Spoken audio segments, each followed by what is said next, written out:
Hey guys, welcome back to my channel, or welcome if you're new here. I'm Jaisha. In this video, we are going to be talking all about your hair's porosity.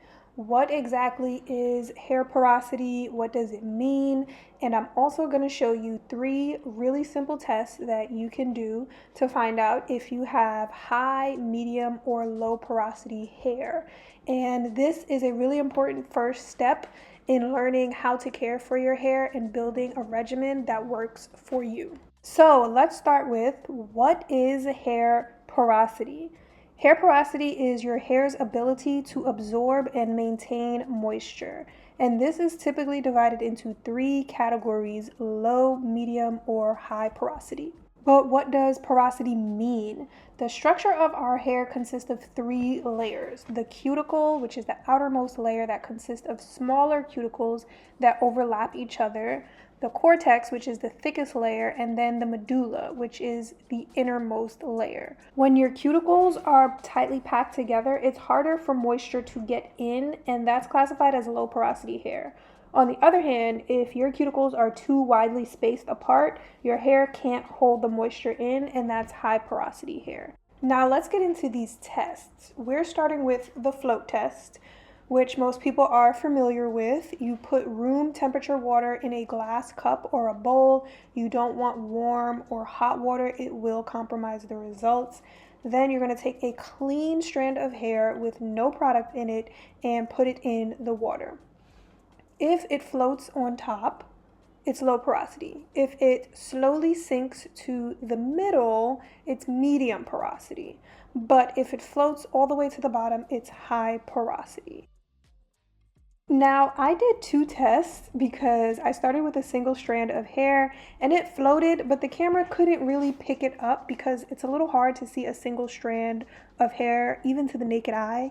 So I used a little bit more hair and it also floated. I let it sit in the bowl for at least 5 minutes and that thing did not move. It floated all around on top of the water the entire time.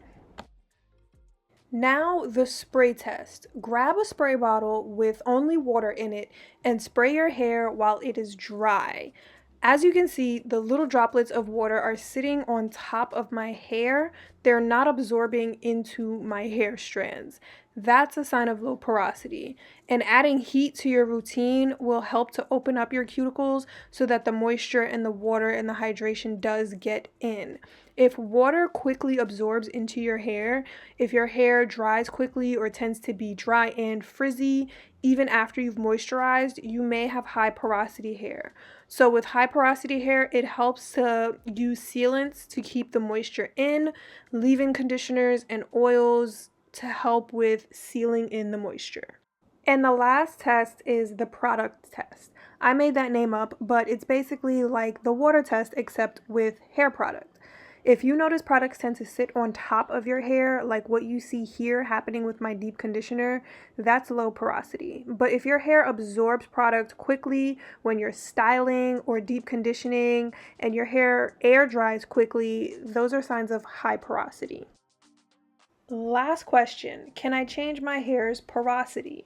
Our porosity is largely due to genetics, so we don't have much control over it, but there are products and techniques like heat and bleach that have the potential to damage hair strands. They can cause your cuticles to remain open, making it harder for your hair to retain moisture, which would change your porosity to high if you have low or normal.